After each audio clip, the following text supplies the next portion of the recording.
पवित्र श्रीमद् भागवत गीता, पवित्र चारों वेद, पवित्र कुरान शरीफ, पवित्र बाइबल, पवित्र गुरु ग्रंथ साहिब, पवित्र कबीर साहिब की वाणी में छुपे हुए गूढ़ रहस्य अर्थात तत्व को जानने के लिए कृपया अवश्य सुनिए जगत गुरु तत्वदर्शी संत रामपाल जी महाराज के मंगल प्रवचन।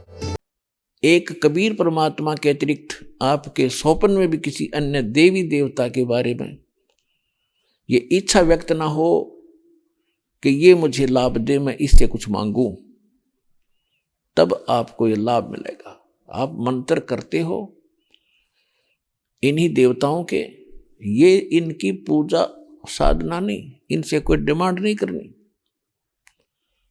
नहीं तो आपकी भक्ति हीन होनी शुरू हो जाएगी, क्योंकि आप पहले से इनके कर्जवान हो और ये साधना मजदूरी करके जो प्रथम मंत्र आपको दिया इनकी आप ऋण चुकाते रहो। इनसे कुछ मत मांगो, आप मांगो अपने समर्थ दाता से, कबीर भगवान से, और आपको वो अपने कोटे से देता रहेगा और उधर से आपका कर्ज उतरता रहेगा। तो उसको पति भरता कहते हैं, जो अपने पति के अतिरिक्त अन्य किसी पुरुष की इच्छा सौंपने में ना करे। बाकी ये नहीं कि किसी पुरुषों से नफरत करे पतिव्रता, नहीं, आदर सबका करती है, लेकिन जो पति वाली भावना उसकी पति के अतिरिक्त दूसरे में हो ही नहीं सकती, तो उसको पति भरता कहते हैं। तो यहां परमात्मा कहते हैं, जब आप जी मेरे प्रति उस पति भरता पद पर आ जाओगे, फिर आपके पाप कर्म रूपी कोई कांटा आपको हानि नहीं कर पाओगा। क्या बताते हैं, जब जैसे पतिव्रता जमी पर जो जो धर है पाँव, समर्थ झाड़ू देत है ना काटा लग जावे। आदरणीय गरीबदास साहिब जी अपने समर्थ परमात्मा कबीर जी की महिमा किस प्रकार सुनाते हैं कि जिस समय आप परमात्मा पर इतने आश्रित हो जाओगे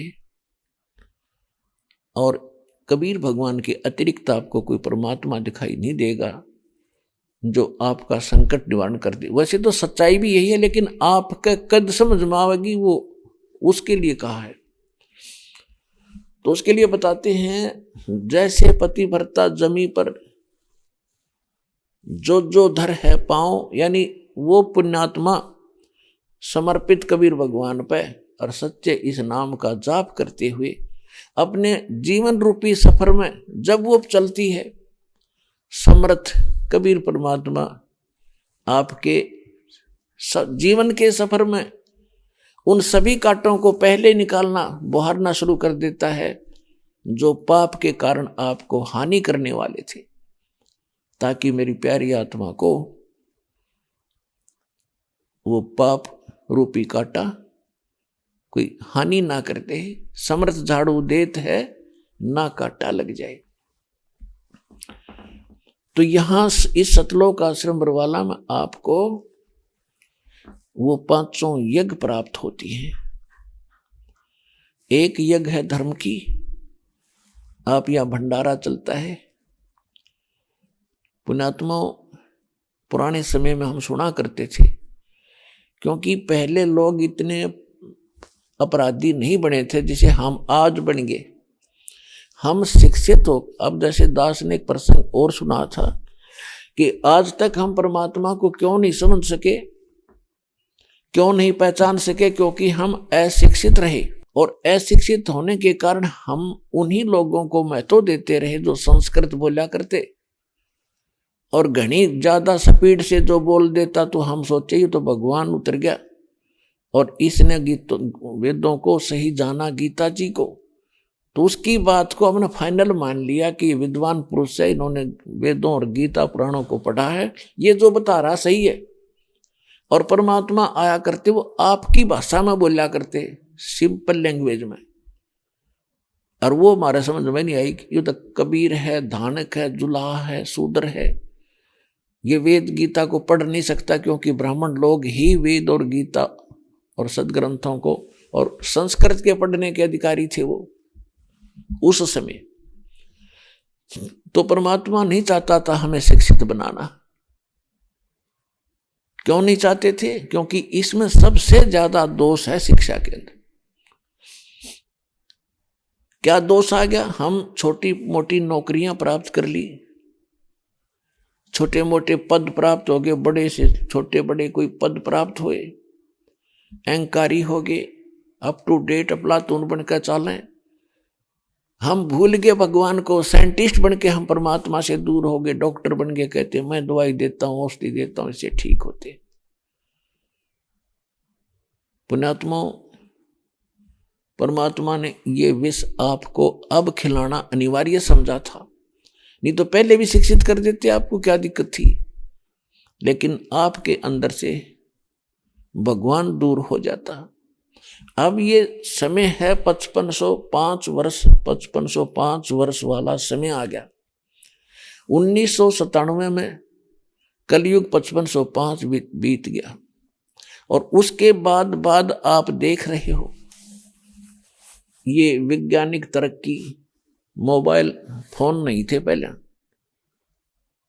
ये मोबाइल फोन बनवाए। टेलीविजन नहीं थे, ये जो आजकल जैसे इलेक्ट्रॉनिक मीडिया इतना ज्यादा बनवा दिया, इंटरनेट, यूट्यूब, इतना तहलका मचवा दिया दाता ने। पहले तो इसमें बकवाद भर रखी हैं इस यूट्यूब और इन वेबसाइटों पर।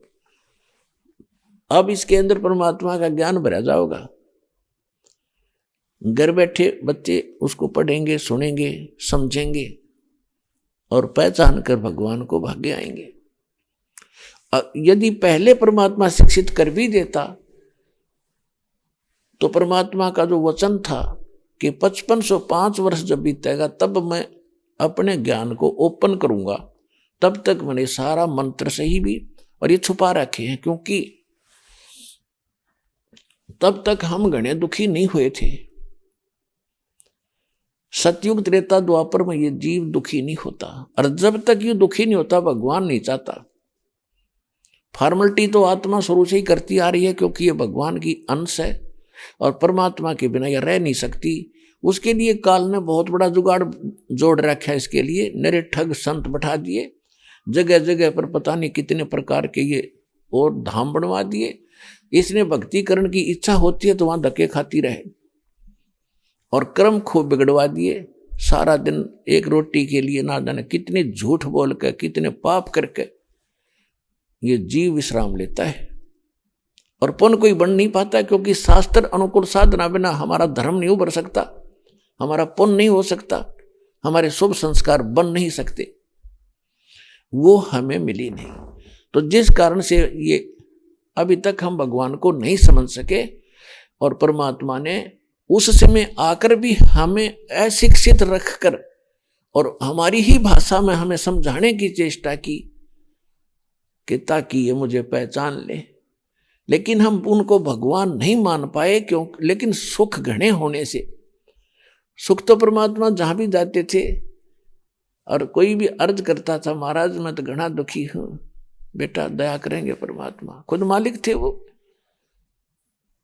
और अपने बच्चों का दुख वो कैसे देख सकता। तो उनको उनके केवल वाणी सुनने से, आशीर्वाद से लाभ देकर उनको कुछ भक्ति युक्त कर दिया, ताकि ये इस जीवन में ठीक से पार कर लें।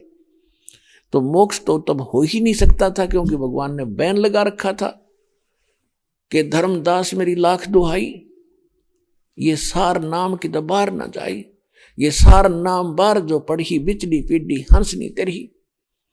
और बिचली पीढ़ी कब थी? अब ये आएगी बिचली पीढ़ी शुरू। तो तब तक ये मूल ज्ञान तो, मूल नाम तो देना नहीं था। ये काल के दूतां का हाथ लग जाती है मंत्र। तो आज दास कैसे डिफरेंट कर, आपको डिफरेंशिएट बताता, भिन्नता कैसे बताता कि वो गलत है, ये ठीक है, ये प्रमाण देखो जिन महापुरुषों ने भक्ति की इस मंत्र से की, इनका मोक्ष हुआ। और ये हमारे सदग्रंथ बताते तो ये सभी के पास होता, तो आप फिर वहीं के वहीं रह जाते जहां पहले थे। इसलिए परमात्मा ने आपको उस समय शिक्षित बनाना उचित नहीं समझा, क्योंकि आप अहंकारी हो जाते। दास ने 18 वर्ष तक जूनियर इंजीनियर जेई की पोस्ट पे इरिगेशन डिपार्टमेंट हरियाणा में सर्विस की। दास एक ग्रामीण अक्षेत्र से निकलकर शहर में रहने लगा, तो जो हमसे पहले के जो अधिकारी कर्मचारी थे उनका व्यवहार देखकर मैं चकित रहता था। जब वो जाते थे गांव में तो ग्रामीण उनकी इतनी सेवा करते थे, बैठो जी, चारपाई बिछा दो जी, दूध लाओ जी, साहब आगे दूध लाओ जी। और जब वो ग्रामीण उनके ऑफिस में आते थे वो दुष्ट लोग चाय को नहीं पूछते थे उनको। मैं हैरान रहता था, मैं ये कैसे लोग हैं भगवान, कैसा कितना अंतर है। और लाइन में खड़े रहते थे, सारा सारा दिन उनसे बात नहीं करते थे। तो इस शिक्षा ने नाश कर रखा है इस जीव का। अब शिक्षा इसलिए दी दाता ने कि मुझे पहचानेंगे और फिर ज्ञान सही पा करके ये शिक्षित भी नर्म होंगे, जीव को अपनी औकात का पता रहेगा। और ऐसा ज्ञान दे दूंगा कि इसकी नाड़ नहीं उठ सकती अभिमान की, फिर अहंकार ऊपर नहीं उठ सकता, अहंकार के पास भगवान नहीं आ सकता, चाहे कितनी भक्ति कर लेना। रावण जैसी भक्ति आप नहीं कर सकते, ना शिव के कोई पुजारी कर सकता।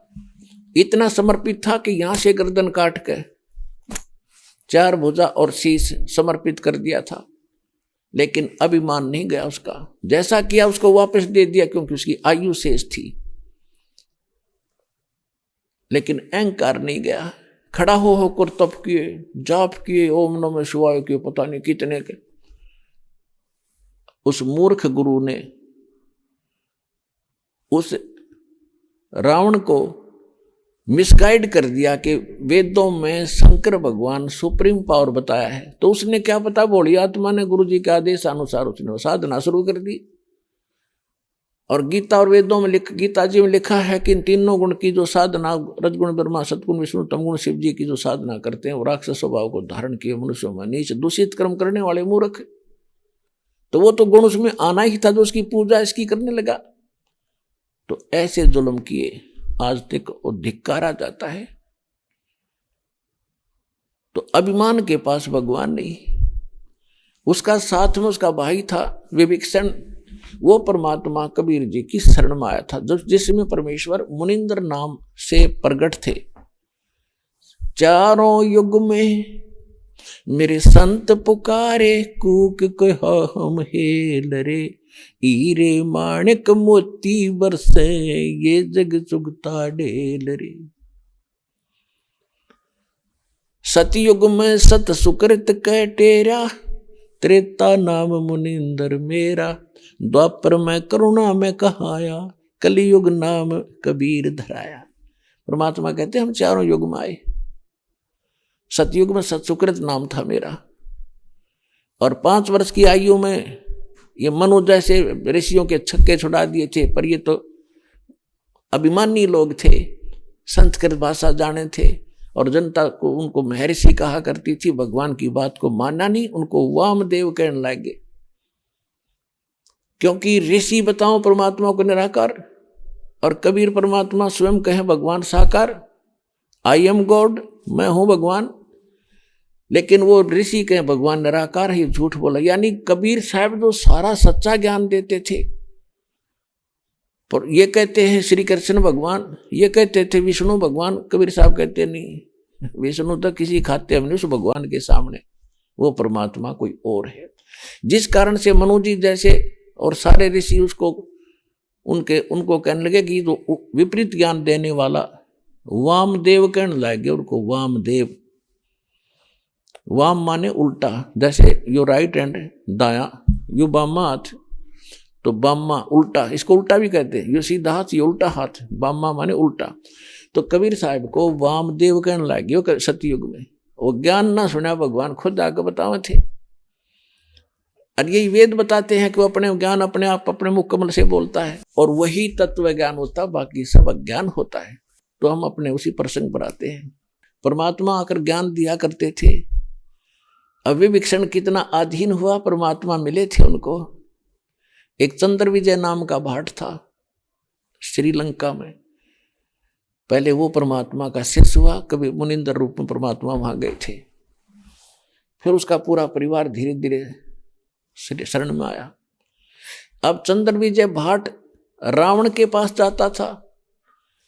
ये भाट लोग मनोरंजन कराया करते थे राजा लोगों की, और उसकी पत्नी वो करमवती नाम था उसका, वो जा करती मंदोदरी रानी के पास, उसको ऐसे अच्छे बुंडे चुटकुले सुनाकर उसने प्रसन्न खुशी उसकी रिक्रिएशन कराया करती थी। पहले तो ऐसी बूंदी बूंदी बातें सुनाया करती थी, अटपट कथा गाया करती थी। जब परमात्मा से प्रीति थी, ज्ञान से हुई, तो मंदोदरी को वो ज्ञान सुनाने लगी। मंदोदरी कहने लगी कि करमवती, तेरे अंदर तो सारा गोबर भरा था, तो ये बढ़िया माल कहाँ से लाई? इतने सुंदर वचन, इतना भगवान की चर्चा तेरे सपने में भी ना थी, कहाँ से लाई? तो उसने बताया कि हमारे गुरुजी याद कर लिए हमने, अब मैं वो गलत बात नहीं बोल सकती तेरे सामने। तो कहने का भाव यह है कि उसके माध्यम से मंदोदरी भी पुण्यात्मा थी, परमात्मा मुनिंद्र जी की, ऋषि मुनिंद्र के रूप में आए थे, भगवान उनकी शरण में आई थी। फिर उस मंदोदरी से पता लगा विभीषण को, तो विभीषण भी कबीर परमात्मा यानी मुनिंद्र जी की शरण में आए थे। और इस ज्ञान से आदिन्यता आपा आवेगी। ये ऐसा निर्मल ज्ञान है, जीव को उसकी औकात बता देता है, फिर इसके सिर उठाने जगह नहीं रहती। वो बकवाद करेगा तब चोट खाओगा। फिर अनजानपने में गलती हो जाए अलग बात है, जान होने के बाद भी हम गलती करेंगे तो फिर उसकी पिटाई घड़ी हुआ करें। तो परमात्मा की दया से विभीषण नरम हुए और मंदोदरी भी भक्ति करती थी। फिर मंदोदरी ने आखिर में भगवान से यहाँ तक कहा कि परमात्मा मेरा पति नहीं मानता, उसको समझा दो। खुद भगवान गए। ये लंबी कथा है, आज का विषय कुछ और है, ये आज नहीं सुनाएंगे। तो रावण नहीं मानना था, परमात्मा ने खूब समझाने की चेष्टा की। तो कहने का भाव ये है कि रावण ने अहंकार किया, और रावण क्या मांगता था? धन घना हो, सोने की लंका बना लूं, मैं राज करूं, लंबी उम्र हो जा मेरी। उसने खूब भक्ति की और ये सोच बैठा था कि मैं अब मरूंगा नहीं, मैंने अपनी मौत काबू में कर ली, योग अभ्यास करता हूं, सिमरण करता हूं और श्वास श्वास छोटा करने का अभ्यास कर लिया है। तो उसने ये सोच रखी थी मैं अभी मरूं नहीं, तो आज का काम वो कल पर छोड़ा करता, कल देखेंगे। और जब उसका बक्कल उतरा ना, तब उससे शिक्षा मांग सुननी चाहिए थी। विद्वान तो था ही, लेकिन विद्वान क्या सदग्रंथों को ज्ञान करने से विद्वान होता है? तब उसने कहा था कि आज का काम कल पर ना छोड़ियो, आज तय कर लियो। अब ब्राह्मण मट्टी होली, जब तक ज्ञान सब बन हो जाए, ये तो पहले होना चाहिए। जैसे परमात्मा बताते हैं, आज करे सो काल करे सो आज करो, आज करे सो अब, पल में प्रलय हो जाएगी, फिर करोगे कब? तो कहने का भाव ये है कि अहंकार नहीं होना चाहिए, अहंकार में भगवान नहीं मिले। तो इस शिक्षा ने हमारा अहंकार भर दिया। छोटा सा कोई लाग जा, बाबूजी पूछ मत बस, आहा गोज में हाथ देकर पता नहीं पैंट शर्ट गाड़ के नहीं सोचा कि रखे बन गया, और फिर MLA MP IPS IAS बन जाते तो सोचा धरती तो दी, हर कल मौत हो जा, परसों का दाबना पाओगा, कहाँ जाएगी तेरी वो अफलातूनी। तो ये बात ठिकाना आवेगी इस ज्ञान से। शिक्षा ने हमें बिगाड़ा, अब शिक्षा के माध्यम से ही आपको सेट किया जाएगा। तो परमात्मा ने काटा ही काटना पड़ेगा। तो जब हम परमात्मा को इसलिए नहीं पहचान सके, अब देखो जैसे रावण लंका चाहता था कि मैं राजा बना रहूं, राजा नहीं बना रह पाया और मृत्यु को प्राप्त हुआ, कुत्याली मौत मरा, सारा कुल नाश करा दिया। विभीषण परमात्मा की शरण में भक्ति करता था, राज नहीं चाहता था वो। कहते हैं बिन मांगे मोती मिले, मांगे मिले न भीख, मांगन से मरना भला, यही सतगुरु की सीख। अब उसको बिन मांगे मोती मिले परमात्मा कबीर जी की सत साधना करने से, और वो ज्ञान से परिचित था। रावण मारा गया, विभीषण को राज दिया, दिलवाया परमेश्वर कबीर जी ने। निमित्त चाहे रामचंद्र बनाओ चाहे कोई, खेल दाता की है। अब ऐसे राजा को की जरूरत है प्रजा को, जो भगवान से डरने वाला हो। आज के आप राजा देख रहे हो, मंत्री, मुख्यमंत्री या कोई अन्य मंत्री, उनके ऊपर कैसे एलिगेशन लग रहे हैं। भ्रष्टाचार के, फलाने के, लूट लो खसोट लो, ये तो आपको सब पता, कहने की जरूरत नहीं। जो भी एमएलए एमपी आपके द्वारों पर आते हैं, 5 साल में एक दिन दिखा करें गांव गांव में, और 5 साल के बाद फिर तुम पीछे पीछे, वो आगे सब ने पता। तो आज ऐसे राजा की आवश्यकता है, सदा से ही ऐसे राजा की आवश्यकता जैसे विभीषण हुआ था। और फिर सारी प्रजा का दुख, राजा का अपना दुख होता है। राजा की व्यवस्था, जैसे राजनेता है, मुख्यमंत्री है, मंत्री है, प्रधानमंत्री है, इनका मूल काम है कि जनता की, क्योंकि जनता से टैक्स लेते हैं ये, उस टैक्स के बदले में वो सेना लेते हैं ताकि हम रक्षा करें, बाहर बाह्य शक्ति हमें दुखी ना करे, मेरी प्रजा न आके। और पुलिस बनाते हैं किस लिए कि एक अपना ढंग से जीवन जीने वाले इस सभ्य और अच्छी जनता को कोई बदमाश टाइप के लोग, चोर उचक्के दुखी ना करें, उनको रोकने के लिए सेना और पुलिस ये रखते हैं। अच्छी बात है, ऐसे नहीं होगा तो फिर हमने कोई जीने नहीं दिया आपने। तो राजा लोग जो है का व्यवस्था ये होती है, आपके लिए सुविधाएं बनाएं, सड़क बनाएं, बिजली पानी की व्यवस्था करें, जनता को किसी प्रकार का भी कष्ट है वो उस सामूहिक धन से जो जनता से वो टैक्स लेते हैं उसे ठीक करें, ऐसा करना चाहिए। उसके बाद फिर कोई बदमाश लोग हैं उन्हीं को रोकें, समझावें बुझावें, या कोई जेल कैद बनाकर उनको वहां रखें। अब क्या हो रहा है, बदमाश तो खूब खुले घूम रहे हैं, शरीफ आदमी बेकसूर और जेलों में ठोके जा रहे, जिसका एक परिणाम ये दास और मेरे साथी भी है परिणाम स्वरूप। तो कहने का भाव यह है कि राजा बिगड़ गए, प्रजा आप पर बिगड़ गई, क्योंकि ज्ञान नहीं। तो इस ज्ञान से प्रजा भी सुधरेगी और विभीषण जैसे राजा भी अब पुनः स्थापित किए जाएंगे, तब ये जीव सुखी होगा। अब क्या कहते हैं, जय तुझे राजपाट भी चाहिए, हमरा धर ले ध्यान। कहते विभीषण का भाग बडेरा, दासातन आया तिस नेड़ा, दासातन आया बिस्वे बिसा, जाको लंक दई बख्शीसा। ऐसा दासातन है भाई, लंक बकस्ते वार न लाई। आदिनी के पास है ये पूर्ण ब्रह्म दयाल, मान बढ़ाई मारियो बेअदबी सरकाल। कहते विभीषण का भाग बडेरा, बड़भागी था वो जिसमें दासातन आधिनी आई। और ऐसा दासातन है भाई, ये आधिनी ऐसी वस्तु है, लंक बकसते वार नहीं लाई, सोचा भी नहीं तो रामचंद्र जी खुद भी तो अपना आदमी बिठा सकते थे उसमें लंका में, लेकिन मालिक की दया थी, एकदम सेकंड भी नहीं लगाए विभीषण को बिठा दिया, सर्कमस्टांस परमात्मा ने बनाई। तो यहां कहते हैं ऐसी ये आधीनी विनम्रता, इसमें इतने गजब के गुण हैं, जो भक्ति करे अधीन रहे।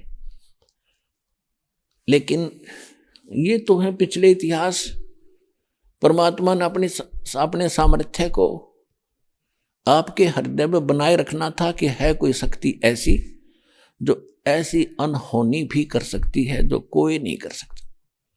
लेकिन अब इस समय में आपको वो यथार्थ ज्ञान भी देना है और भक्ति भी देनी है। तो कहने का भाव ये था कि हम पहले सतयुग त्रेता द्वापर में हम दुखी नहीं थे। आज से 50 वर्ष पहले का तो मेरा भी याद है, ऐसे कोई रोग भयंकर गामा में हमने देखा नहीं। जो आज कैंसर तो ऐसी होगी जैसे खांसी जुकाम होया करे, क्यों कर्म इतने बिगड़ गए हमारे, हमने कर्म बिगाड़ लिए। और मिलना वही था जो हमारे भाग में है, ये हमें को बताने वाला मिला नहीं, को दर्द ये करने वाला नहीं मिला कि गलत कर रहे हो बच्चे, ये मत करो, जहर खा रहे हो। तो हमने 50 साल में इतने कर्म बिगाड़ दिए, अब सबकी बिरानमेटी हो रही है। यहाँ देख रहे हो आप कितने दुखी हो गए। तो ये बच्चे अनजान पड़े में विष खा के गलतियां करके पाप को मांगे, अब ये भोगने पड़ रहे इनको।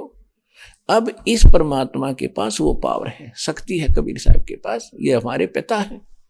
बच्चा कितनी गलती कर ले, माँ बाप के पास आकर फिर से क्षमा याचना कर ले तो उसको फिर से सारी सुविधा सौंप देता है, बेटा ठीक ठाक रहे, कर ले, सारी सुख देगा। तो ये वो समर्थ है, गलतियां होगी इसको भी मालूम है, अनजान नहीं है ये। लेकिन अब टिके रहना, जिस यहां पर जो रोगी आते हैं अधिकतर आते हैं, ये भगवान भक्तों के अनुभव सुन के आने लग गया, अच्छी बात है। और तो कोई ठिकाना है नहीं, वो तो सब जगह भटक तो लिए ही है, यहाँ तो सुख होगा ही होगा, लेकिन होगा उनको जो कति और आस छोड़ कर जब यहाँ आएंगे। अब हमारे भक्त अधिकतर देख रहा है दास, भगत लाते चल तू वहां जाते ठीक हो जाएगा। अब वो दुखी है, उन सोचते चलो वहां भी देख लेता हूँ, तो जो ये सोच का मैं चलो वहां देख लेता हूँ, फिर यहाँ भी ऐसी सुविधा उसको नहीं मिलेगी। यहाँ तो कति समर्पित होकर आवे, अखे परमात्मा हमें और कोई जगह ठिकाना नहीं रहा, और दया कर 2 मिनट में ठीक करे, 3 मिनट नहीं लगे।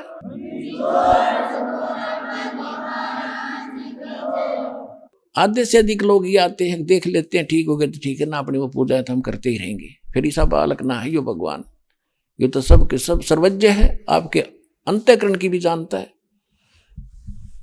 तो यहाँ पर आपने बहुत से देखे होंगे भक्त जिनको इतना सुख हुआ, वो सब जगह थक लिए, हार लिए, ये सोच लिया था कब इसका कोई विकल्प कहीं ठिकाना नहीं और कोई इसका अल्टरनेट नहीं, वो 2 मिनट में ठीक करे दाता ने। तो दास आपको बार बार ये समझाना चाहता है कि इस जाल को समझो और इस कबीर भगवान दयाल को समझो, ये कौन है, ये क्यों भटक रहे हैं आपके पीछे पीछे। अब जो प्रसंग चल रहा था हम उसी पर आते हैं कि एक यज्ञ है धर्म की, और दूसरी यज्ञ है ध्यान, और तीसरी यज्ञ हवन की, चौथी यज्ञ प्रणाम, और 5वीं यज्ञ यहाँ ज्ञान की है। तो ये 500 यज्ञ आपसे यहाँ कराई जाती है। आप धर्म देख रहे हो, ये कहने की आवश्यकता नहीं, सबकी आत्मा मानती है इस बात को कि यहाँ जो सुविधाएं है शायद विश्व में नहीं होगी। ये किस कारण से है ये भी आपने भी सोचना पड़ेगा। यहाँ आपके पिता का घर है, यूं पूरे विश्व के प्राणियों का पिता कबीर साहब है, और उस कबीर परमात्मा का घर है, उसको वो अपने बच्चों को इतना सुख देता ही देता है। और सतलोक में चले जाओगे तो बिराने घर में दूसरे के लोक में इतनी सुविधा कर रखी दाता ने, जब अपने घर जाओगे अपने लोक में, वहां जाने के बाद देखना आपको कितना सुख होगा। आप गलत लोक में फंस गए, अनसा देश सुदेश का यू पड़ा कुदेशा आए, जाका चारा मोतियां वो घोग्यों क्यों पति आए। ये परमात्मा सुनाया करते थे आके कि तू उस सुदेश से आया है, अच्छे लोग का आया हुआ, यहाँ कुदेश में गिर गया, ये बुरा लोक है, यहाँ सपने में सुख नहीं। कहीं आप जंगल में देखो जाके, शेर दाव लगाए बैठा है, हिरण मर्गों की लाइन आ रही है, झपट कर खा जाता है, शेष बच्चों को वो लिए भागे फिर रहे हैं, मेरा परिवार है मेरा परिवार है। कोई भैंस गाय जा रही है, उनको पकड़ के झपट के मार लेता है। तो ये काल ऐसा है, इस लोक में आप ऐसे में रह रहे हो। पग पग परियो तग तक मारे, काल अचानक बाणा। पग पग पर तक तक का मारे, तुम्हें जब चाहेगा उसी को झपट लेगा, कहीं एक्सीडेंट करा देगा, कितना फ्लड ला देगा, कहीं भूकंप के कारण या रोग के कारण, हार्ट अटैक के कारण। इसने तो रोज 1 लाख जीव खाने हैं, और आप इसके लोक में और सुख खोज रहे हो, क्योंकि आप अभी तक उस लोक से परिचित नहीं थे जो गीता अध्याय नंबर 18 के श्लोक नंबर 62 में कहा है, गीता अध्याय नंबर 15 के श्लोक नंबर 4 में कहा है कि अर्जुन तू सर्वभाव से उस परमेश्वर की शरण में जा। गीता ज्ञानदाता कहते उस परमेश्वर की कृपा से तो परम शांति को और शाश्वतम स्थानम, यानी उस अविनाशी स्थान सत्यलोक अमरलोक को प्राप्त होगा, जहां जाने के बाद साधक फिर लौटकर कभी संसार में नहीं आते। और परमात्मा से परिचित ज्ञान से आदरणीय गरीबदास साहिब जी ने कहा है कि सतगुरु मिले तो इच्छा मेटे, पद मिल पदे समान, चल हंसा उस लोक पठाऊं जो आदि अमर अस्थान। चार मुक्ति जहां चंपी करती माया होरी दासी, दास गरीब अबे पद परसे वो मिले राम अविनाशी। शंखों लहर मेर की उपजे कैर नहीं जा कोई, दास गरीब अचल अविनाशी सुख का सागर सोई। अब यहां तो स्वर्ग चले गए तो वापस गरीबदास जी ने कहा है कि आगे गए ना बावड़े, ये रहते भी सब जाही, बिन साहिब की बंदगी कहीं ठोर ठिकाना नहीं। आज आप यहां पर हो, खूब व्यवस्था है, बढ़िया कोठी कार बेटे बेटी सब सेट हो रहे हो, कल मृत्यु होगी। पुण्य किए हैं स्वर्ग में जाओगे, यहां से हुई चलो चलो उठाओ फूको गाडो, स्वर्ग चले गए। स्वर्ग में अपने पुण्य जितने थे वह मलाई खाई, खत्म हुए पुण्य, चलो नरक में जा डालो।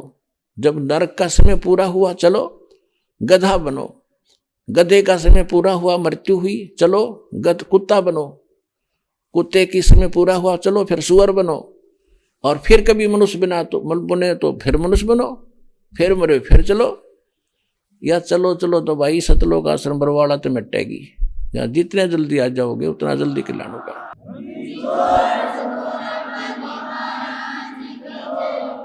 ये वो परमात्मा है, अमर करूं सतलोक पठाऊं, ताते बंदी छोड़ कहाऊं। बंदी छोड़ हमारा नामम, अजर अमर है अस्थिर ठामम। अनंत कोट ब्रह्मांड में वो बंदी छोड़ कहा है, सो तो सतगुरु कबीर हैं जन्नी जने न माए। तो क्या बताते हैं कि आगे गए ना बावड़े, जो पहले चले गए उन्होंने ताक बताया नहीं मारी गल के बीती, और रहते भी सब जा, और बिन साहिब की बंदगी कहीं ठोर ठिकाना ना। साहिब माने समर्थ परमात्मा, अन्य भगवानों की भक्ति से भी आपकी चलो चलो नहीं मिटेगी। इस समर्थ की शरण में आने से ही आपको वो स्थान प्राप्त होगा जो गीता अध्याय नंबर 18 के श्लोक नंबर 65 में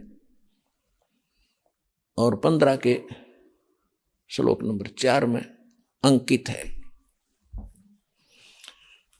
अब यहां पर आपको उसी की ट्रेनिंग और उसी का कोर्स कराया जा रहा है कि आप यहां की जो ट्रेनिंग करोगे, इस कोर्स में साफ पास होगे ट्रेनिंग में, तो आपको सतलोक में जॉब मिलेगी। और वो सतलोक आपको बता दिया, और भगवान ने बताया। फिर जिन संतों को परमात्मा ऊपर लेकर गए फिर वापस छोड़ा, उन्होंने परमात्मा के उस आंखों देखे स्थान और सामर्थ्य को अपनी अमृतवाणी में बताया है। कौन कौन थे? आदरणीय धर्मदास साहिब जी, आदरणीय मलुकदास साहिब जी, आदरणीय नानक देव साहिब जी, आदरणीय दादू साहिब जी, आदरणीय गरीबदास साहिब जी, गांव छुड़ानी जिला जज्जर हरियाणा वाले, आदरणीय गीसा दास साहिब जी, गांव खेकड़ा जिला बागपत उत्तर प्रदेश वाले, आदरणीय स्वामी रामानंद जी। तो इन महापुरुषों ने परमात्मा मिले और उन्होंने उस परमात्मा से परिचित होकर उस लोक को देखा और फिर हमारे को बताया। लेकिन हम नहीं समझ पाए, हम बालक थे, हमारी बुद्धि इतना काम कर नहीं थी उस समय, क्योंकि हम शिक्षित नहीं थे। और शिक्षा आपके लिए अब तो बनेगी, एक बार तो ये अभिशाप बन गई हमारे लिए। ये दास देख रहा है, क्योंकि दास को मालिक ने सब जगह देखा। ऐसे समय में जन्म दिया कि हमने पिछला जमाना भी देखा, जिसमें कितनी शांति होती थी, गांव में कितनी शांति थी, कितने प्यार से रहते थे, एक दूसरे की इज्जत कैसी होती थी। अब बच्चा माँ बाप के सामने कोई उल्टा बोलता नहीं देखा। बालक दूसरी बात है, बड़े होने के बाद इतनी लज्जा करा करते एक दूसरे बड़े छोटे की, रिश्तेदारों में कितना प्रेम था। अब ब्याह पाछा हो है, तलाक पहले हो ले है, विवाह पीछे होता बच्चों का, मुकदमा पहले दर्ज हो जाता है तलाक का या दहेज का।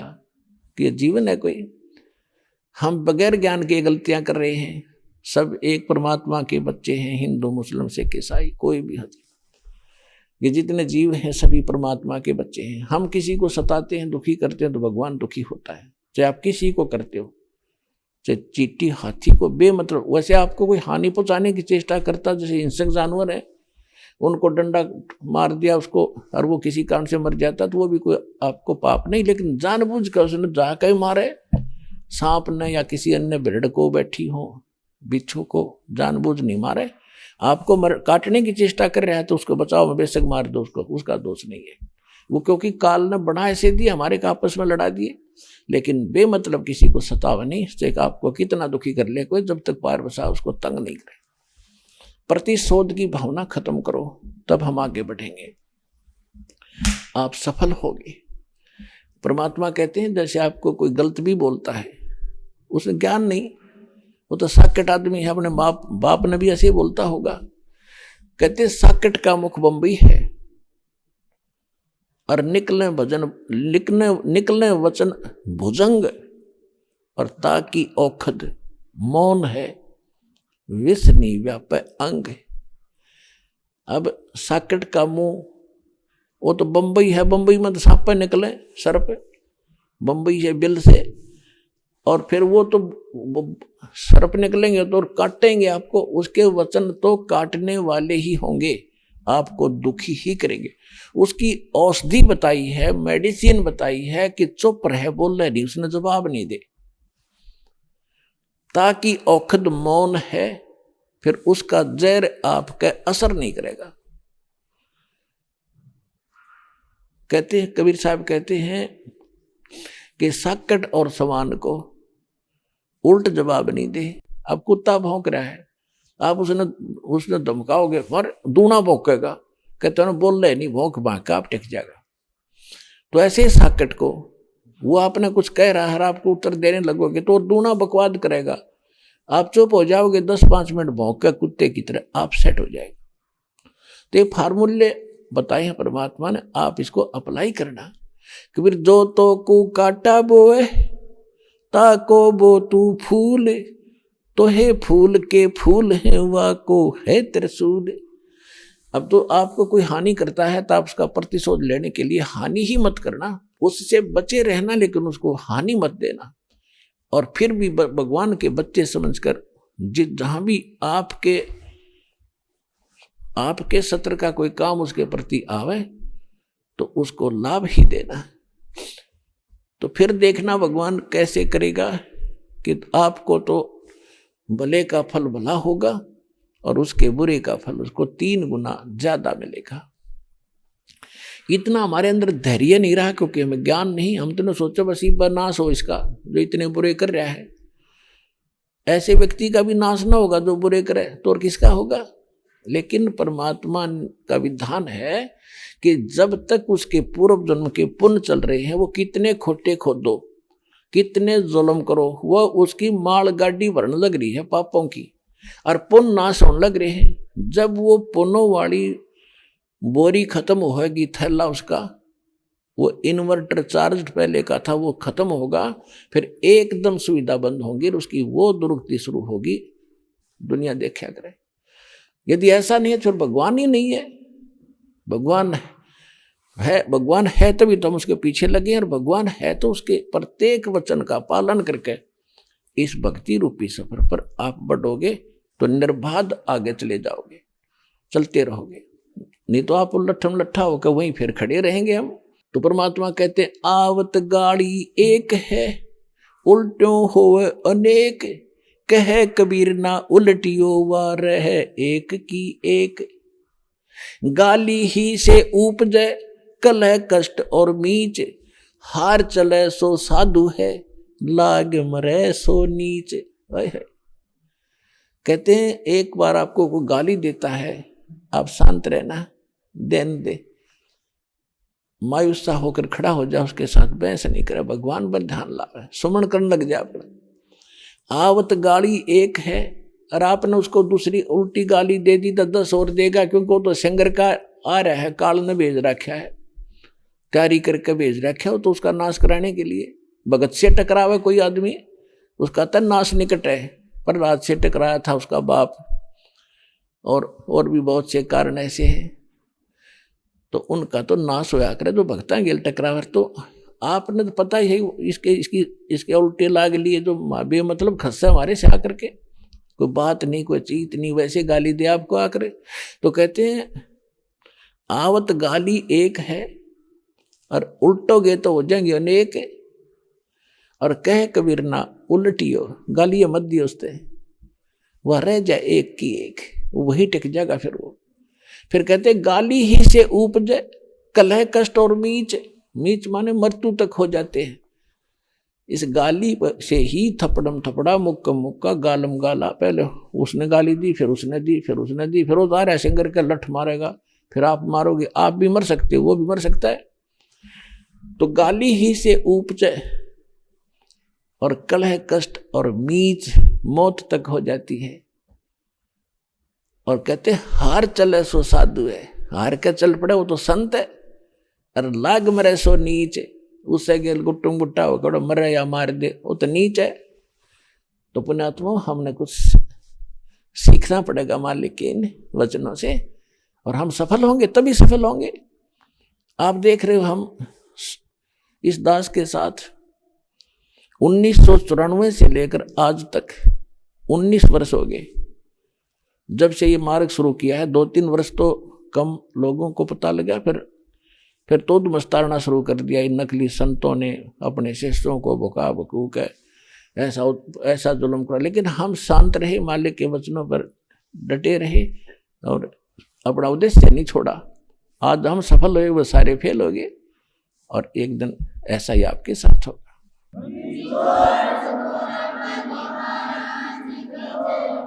तो इस प्रकार हमने परमात्मा के इस मार्ग पर चलने के लिए कुछ परमात्मा के दिए हुए फार्मूले लाने पड़ेंगे, तभी हमारी प्रॉब्लम सोल्व होगी, अन्यथा हम फेल हो जाएंगे।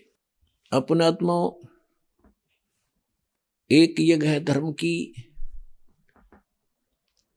आप यहां देख रहे हो कितना भंडारा चल रहा है। पहले हम पुराने समय में देखा करते थे, तो उस समय आप उन सभी प्रजाजनों के पुण्य उनके साथ होते थे। वर्षा नहीं होती थी तो गांव के लोग इकट्ठे होकर के एक धर्म भंडारा किया करते थे। उसमें क्या करते थे कि 2-4 क्विंटल 2-3 क्विंटल चावल बनाया करते मीठे, उसमें गुड़ शक्कर गेर के, और फिर सारे बैठ के वहाँ भगवान के नाम पे भंडारा करते थे। बैठकर सारे वहाँ खाते थे, भगवान की चर्चा करते थे। तो कहते हैं वर्षा हो जाया करती है। उस एक छोटे से भंडारे से 1 क्विंटल 2 क्विंटल चावल बना के आप पे खानते वर्षा कर दिया करता भगवान, क्योंकि उनके पुण्य ठीक थे। और आज यहाँ देख रहे हो आप कैसे धर्म हो रहा है, कितने क्विंटल चावल यहाँ पर बनाए जा रहे हैं, और बाकी अन्न धर्म भगवान के दरबार में क्या हो रहा है। तो कहने का भाव ये है कि अब ये जो पुण्य हो रहा है, ये के घाट घालेगा, ये के कसर छोड़ेगा आपके लिए। जो इतना गजबकार विधिवत हो रहा है, शास्त्र अनुकूल हो रहा है, तो ये पुण्य आपके पापों को साथ नाश करेगा। और वो केवल हम जैसे कोई इच्छा करके दान धर्म करते हैं, तो उस किए हुए दान का हमने फल यही खत्म कर लिया। कहते बिन इच्छा जो देत है सोए दान कहावे, फल बाँचे नहीं तास का फिर अमरापुर जावे। जैसे आप शुरू परमात्मा पुण्यात्माओं, आप यहाँ आते हो, जो दुखी होते हैं वो भक्त सच्चे दिल से जो हमसे जुड़ते हैं, तो उनको परमात्मा आशीर्वाद से लाभ देता है, स्टार्ट करता है उनका, कि ताकि इनकी दृढ़ आस्था बने मेरे में, और काल तक बच के ये मेरे शरण में रहें, ताकि इनको सुख दूं। तो यहाँ आने वाले का अपना कोई पुण्य नहीं होता। पुण्य होता तो दुखी ना होता। जब उसकी बैटरी चार्ज होती तो एक आधा पंखा चल रहा होता या बल्ब जल रहा होता, सारे फेल हो लिए, तब तो यहाँ आए हो। सब जगह घूम फिर लिए, वहां भी कोई राहत नहीं मिली, तब यहाँ आए हो। तो यहाँ परमात्मा अपने कृपा से आपको अपने कोटे से लाभ देता है उनको जो सच्चे दिल से आए हैं। और जो न्यू आए हैं, देख लूंगा यू मुझे ले आया फलाना, उनको यहाँ कोई लाभ नहीं होगा। तो उनको लाभ अपने कोटे से देता है भगवान, फिर वो ठीक होते हैं, फिर उनकी आस्था बढ़ती है, फिर उनसे मंत्र कराए जाते हैं, भाई जाप करो, प्रणाम करो, सत्संग सुनो। तो ये साथ की साथ चार्जिंग शुरू होगी आपकी, और सब प्रकार के चार्जर लगा दिए जाते हैं। सारे ट्रीटमेंट, जैसे ज्यादा रोगी होता है डॉक्टर ग्लूकोज भी ला दे, ग्लूकोज में ताकत के इंजेक्शन भी ला दे, और वैसे रोग काटने के इंजेक्शन लगाता, तभी तो बचा पाता उसको। तो यहाँ आकर आपका ट्रीटमेंट शुरू होता है, सारे ही ट्रीटमेंट, सारे टैबलेट लगाए जाते हैं ताकि आपकी आत्मा तुरंत स्वस्थ हो जाए। एक यज्ञ है धर्म की, यहां आप देखते हो भूखे प्यासे दुखी व्यक्ति आते हैं, और जहां पहले हम भी जाते थे, 10 सालासर जाया करता था। राजस्थान के अंदर एक चूरू जिला है, उसके में एक सालासर गांव है, वहाँ हनुमान जी का एक मंदिर बना हुआ है, वह प्रति वर्ष जाया करता था। वहां टूक मिला नहीं टाइम पर, को पूछड़िया नहीं कि बैठ जा, कितना पढ़ो कितना मरो, होटला में रोटी मिलो ना मिलो, धक्के खा जाओ। और दुखी बहुत जाया करते वहां भी, कोई भूत प्रेत की बाधा वाला, कोई वैसे रोगी, हे बाबा जी सुखी करियो। वो बाबा जी है वहां तो एक बूढ़ी सी मूर्ति रखी थी वहां पर, उसने बाबा जी समझा करते। तो इस प्रकार यहाँ ऐसे दुखी आते हैं। तो ये इतनी सुविधा मिलने से आदि आत्मा तो वैसे शांत हो जाती है, और फिर सुख तो होना ही होना भगवान के दरबार में। आगे हो, ये कोई बात है। गर्मी से जलता हुआ व्यक्ति एसी रूम में आ जावे तो स्वाभाविक है, वहां तो ठंड होगी ही होगी। और वहां भी ठंड नहीं है तो उसका एसी को नहीं चलता, एसी लगा जरूर रखा पर पावर नहीं है। जैसे नकली संत पंथ आश्रम बनाए बैठे हैं, वो एसी चला रहे हैं पर उनके पास उस बिजली का कनेक्शन नहीं है जिस तो एसी ठंडा करता हो। आश्रम तो बना रखे हैं, संत भी बन रहे हैं, सत्संग भी करते हैं, लेकिन उनके पास उस मालिक का कनेक्शन नहीं जो ऊपर से आता है, और वो लाभ देगा। एसी चलेगा तभी तो लाभ होगा, लगाने से थोड़ा ही लाभ देगा वो। तो यहाँ परमात्मा का सतलोक से आया हुआ वो शांत और सुख देने वाला एसी चालू है बार दिन रात। कभी आओ कभी सुख मिलेगा।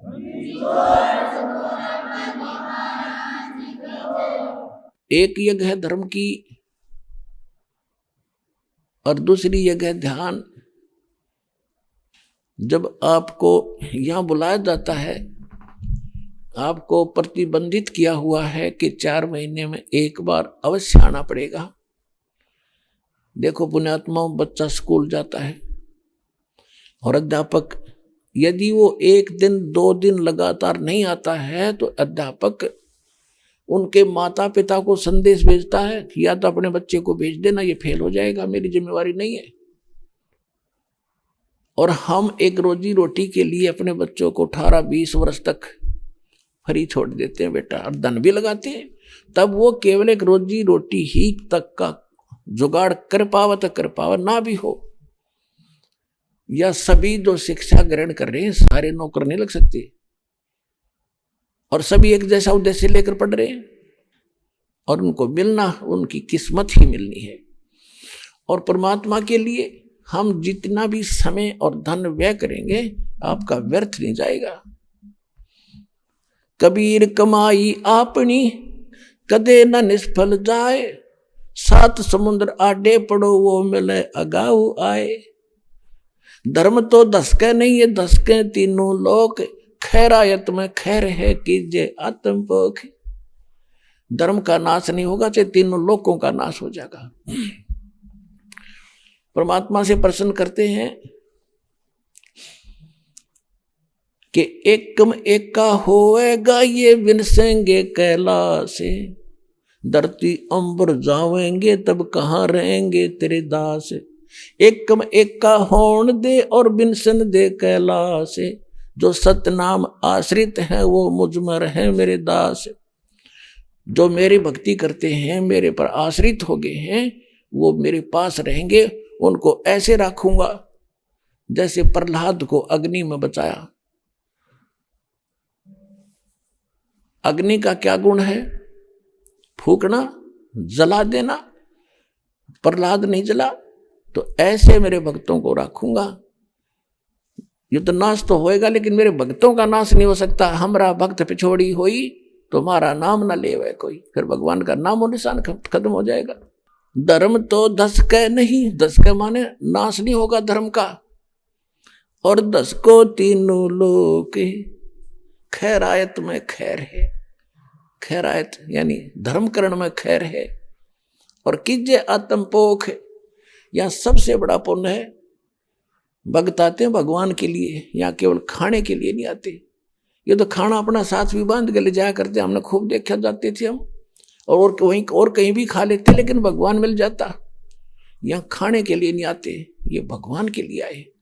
और जो परमात्मा के लिए आते उनकी व्यवस्था कर दी जाए, अपने पल्ले से धन ला के, तो कितना पुण्य होगा उन आत्माओं को। तो आप जो दान करते हैं, आप देख रहे हो यहां पर कैसे उसका सदुपयोग हो रहा है।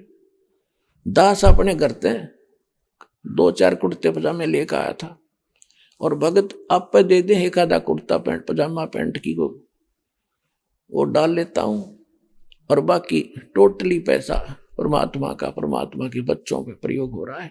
आप यहां देख रहे हो 5-5 क्विंटल घी का तो हलवा बनता है। सारा देसी यानी अपने देसी घी की यहाँ व्यवस्था लगाया जाता है, और कोई दूसरा ये वनस्पति घी का हम यहाँ प्रयोग नहीं करते, क्योंकि उसमें बहुत ज्यादा मिलावट बनी हुई होती है। और मैं अपने मुख से कोई यहाँ की व्यवस्था की प्रशंसा नहीं करूंगा, क्योंकि आपसे कोई छुपा नहीं है। और दूसरी बात यह है कि हम यहाँ हवन करते हैं, आपसे पाठ कराए जाते हैं। कहते हैं बिन इच्छा जो देत है सो दान कहावे। अपने आत्मा जैसे आप पहले तो अपने कोटे से भगवान आपको सुख देगा। कुछ दिन आपको कहेंगे बेटा भक्ति कर, भजन कर, डट के विश्वास रख। यदि आप भजन करते हो विश्वास करके, तो आपको उसी दिन वो 4 दिन शुरू कर देगा काम, आपको बहुत से लाभ शुरू हो जाएंगे। और फिर भी 1-2 महीना आप ये सुमन कर रहे हो, फिर भी लाभ नहीं हो रहा। पता होता है दास को कि ये भक्ति ढंग से नहीं कर पा रहा। फिर उसको कहा जाता है बेटा एक ज्योति करा। ज्योति यानी हवन यज्ञ। धर्म तो वो करते ही आप आते हो, धर्म यज्ञ में थोड़ा बहुत दान कर दिया, कुछ 10 रुपये 100 रुपये डालते ही हो। आइए अब हम उन श्रद्धालुओं के अनुभव जानते हैं जो जगत गुरु तत्वदर्शी संत रामपाल जी महाराज जी से दीक्षा प्राप्त कर चुके हैं तथा उनके द्वारा बताए गए भक्ति मार्ग पर चल रहे हैं। नमस्कार सर। नमस्कार सर, क्या नाम है आपका? माखनलाल। माखनलाल जी, आप कहाँ से हैं? बिलसंडा जिला पीलीभीत यूपी से। संत रामपाल जी महाराज से नाम दीक्षा आपने कब ली? 3/7/2012 को नाम दीक्षा ली। संत रामपाल जी महाराज से नाम दीक्षा लेने से पहले क्या आप कोई भक्ति साधना भी करते थे? संत रामपाल जी महाराज से जुड़ने से पहले हम भक्ति मार्ग को बिल्कुल जानते भी नहीं थे, बिल्कुल शून्य थे। ब्रह्मा विष्णु महेश की जो भक्ति चलती है उसी में परंपरा हम लोग लगे रहते तो थोड़ा बहुत बस। तो फिर क्या कारण बना कि आप संत रामपाल जी महाराज की शरण में आए? कारण ये बना सर, हम दुकान पर बैठे थे, हमें पुस्तक प्राप्त हुई ज्ञान गंगा। वो मैंने पढ़ी, उसको समझा, और फिर मैं आश्रम पे गया, संत रामपाल जी के नाम दीक्षा ली। सर, संत रामपाल जी महाराज से नाम दीक्षा लेने के बाद क्या आपको लाभ भी प्राप्त हुए? सर्वप्रथम आध्यात्मिक ज्ञान हुआ। दूसरा लाभ ये हुआ, हमारे कोई संतान नहीं थी, 10-12 साल करीब शादी को हो गए थे। मैंने पीलीभीत में, बरेली में अच्छे ऊँचों अपनी औकात के हिसाब से हर डॉक्टर को दिखाया, लेकिन 1-1.5 लाख रुपए खराब कर दिया। धीरे धीरे हमारी परिस्थिति इतनी ख़राब होती चली गई कि अपना जीवन निर्वाह चलाना भी मुश्किल हो गया। तो मैंने वो मतलब दवाई छोड़ दी। संत रामपाल जी महाराज की पुस्तक मिली, उसके माध्यम से मैंने भक्तों के अनुभव देखे, तो मैं मात्र सिर्फ उस उद्देश्य पहुंचा कि मुझे एक संतान हो जाए। सिर्फ इस हिसाब से मैं 2012 को गुरुजी से नाम दीक्षा ली। नाम लेने के बाद गुरुजी से मैंने प्रार्थना की, गुरुजी हमारे को, संत रामपाल जी महाराज जी गुरुजी हमारे हैं, उनसे मैंने कहा गुरुजी मेरा कोई संतान नहीं है। गुरुजी ने कहा बेटा भक्ति कर, संतान हो जाएगी। ऐसे चलते रहे, भक्ति करते रहे, परमात्मा की ऐसी दया हुई, एक लड़की का जन्म हुआ। पीलीभीत SK अग्रवाल के यहाँ बड़े ऑपरेशन है, तो वहाँ मैं गया, मेरे परिवार से कोई नहीं गया था, मैं अकेला था। मैंने और भक्तों को फ़ोन किया, मैंने भगत जी ऐसी बात है, पहला चांस, मुझे इस बारे में कोई जानकारी भी नहीं थी। तो वहाँ लेके गए जब SK अग्रवाल के यहाँ पीलीभीत, तो बड़े ऑपरेशन से लड़की का जन्म हुआ। उसी दौरान डॉक्टर कह रहे थे इसे 3 बोतल का खून की ज़रूरत पड़ेगी। अब मैं वहाँ अकेला था, मेरी तो समझ में नहीं आ रहा कि मैं क्या करूँ। तो परमात्मा को मन ही मन में याद किया है, मालिक अब मैं क्या करूँ, इस शरीर में इतना खून भी नहीं मैं दे सकूँ अपनी पत्नी को। तो कोई बात नहीं, परमात्मा ने वो जैसे तैसे समाधान किया, ना कोई ज़रूरत पड़ी ना कोई बात हुई, साधारण ऑपरेशन से लड़की का जन्म हुआ। अभी कुछ दिन पहले संत रामपाल जी से मैंने प्रार्थना करी थी कि गुरुजी मुझे मकान और प्लस दुकान बनवानी है, मेरे पास हैसियत इतनी नहीं है, मैं कैसे बनवाऊं। और दुकान मकान मेरा बिल्कुल कंडम था, पिताजी ने बनवाया, वो पिताजी भी गुजर गए, अब मकान दुकान तो कंडम हो ही जाएगी। ये कंडम होने के बाद फिर गुरुजी ने कहा बेटा तू बनवा, मैं तेरे साथ हूँ। मैंने वो स्टार्ट कर दिया, परमात्मा की दया से वो आज टनाटर मकान दुकान दोनों कंप्लीट हो गए, अब सारा परिवार उसी में रह रहा है, कोई दिक्कत नहीं है मालिक की दया से। सर क्या आप नशा भी करते थे? मैं दारू भी पीता था, मांस मदिरा भी खाता था, और गुटखे तो इतना सा खाता था कि शाम को या दिन में खाना खाऊं, खाना के तुरंत ऐसी तलब लगती थी कि पुड़िया, इतनी पुड़िया। रात को सोते समय मुंह में डाल के 1-2 सो जाते थे, और सुबह थूकते थे। आधी पद्दी तो कभी कभी तो पेट में भी चली जाती होगी, इतना मतलब गुटखा तो बहुत ज़्यादा ही मैं खाता था। इधर उधर के तीर पड़ोस के दुकानदार भी कहते थे कि भाई तू बहुत पुड़िया खा रहा है, क्यों, यानी बेचने वाला है उसको मैं पैसा दे रहा हूँ, फिर भी वो मुझसे तंग हो जाता था कि इतनी पुड़िया क्यों खाते हो। मैं क्या करूँ, तुझे मैं पैसा दे रहा हूँ, मैं पुड़िया खा रहा हूँ, तुझे क्या दिक्कत भाई। लेकिन मुझे इतने से अंदर से परेशानी होती थी, मतलब उसकी तड़प लगती थी नशे की।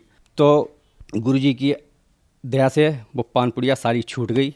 उस दिन से आज का दिन है, मैं अगर कोई गुटखा खाने वाला मेरी दुकान पे भी आ जाए तो उससे भी हाथ जोड़ के कहता हूँ भाई चेहरा अपना एक साइड से कर ले, मुझे महक आती है। और एक समय वो था कि बगैर पुड़िया में रह नहीं पाता था, कोई भी कार्य करता था तो पुड़िया होना चाहिए, पुड़िया के बगैर मैं कोई कार्य भी नहीं कर सकता था कि शरीर मेरा फेल हो जाता था। लेकिन आज इतनी दुर्गंध आती, कोई बीड़ी पीने वाला भी आ जाए तो उससे भी मैं कहता हूँ भाई तू एक साइड हट जा, मुझे काम भी नहीं कर मिलता, क्योंकि मैं इलेक्ट्रॉनिक मिस्त्री हूँ, छोटी सी दुकान है हमारी, मैं TV CD इस चीज़ का रिपेयरिंग कारीगर हूँ। परमात्मा की दया से बहुत से ऐसे चमत्कार हुए हमारे। सर संत रामपाल जी महाराज से नाम दीक्षा लेने के बाद आपको बहुत सारे लाभ प्राप्त हुए, तो जो लोग आज आपको टीवी पर देख रहे हैं वो भी किसी न किसी बीमारी से ग्रस्त हैं या आप ही की तरह उनके भी संतान नहीं है, उनके लिए आप क्या कहना चाहेंगे? उनके लिए संदेश तो हम नहीं दे सकते, एक तो प्रार्थना ही कर सकते हैं हाथ जोड़ से कि संसार में हमारे जैसे जाने कितने बंदे होंगे जिनका संतान नहीं है। आज अगर वो संत रामपाल जी महाराज जी की शरण में चले जाएं और शास्त्र अनुकूल जो भक्ति वो देते हैं गुरुजी, अगर वो भक्ति करोगे तो 1 से 1% लाभ होगा, चाहे किसी प्रकार की कोई प्रॉब्लम हो, हर चीज़ की दवाई है गुरुजी के पास। संत रामपाल जी महाराज से नाम दीक्षा कैसे प्राप्त की जा सकती है? संत रामपाल जी से महाराज से दीक्षा प्राप्त करने का एक आसान तरीका है, चैनल पर सत्संग आता, नीचे पीली पट्टी में नंबर आते हैं, फ़ोन नंबर, उससे आप कांटेक्ट करें, आपका फ़ोन आश्रम पे लगेगा, आश्रम से आप जिस क्षेत्र के रहने वाले होंगे आपको वहाँ का एड्रेस दे दिया जाएगा। हर जगह गुरुजी ने नामदान सेंटर खोल रखे हैं, चाहे पीलीभीत हो, बरेली हो, दिल्ली, बम्बई, कहीं भी हो, XYZ, हर जगह आप कहीं के भी रहने वाले हों आपको नाम दीक्षा निःशुल्क प्राप्त होगी, 1 पैसा भी आपका खर्च नहीं होगा। धन्यवाद सर। सत साहिब।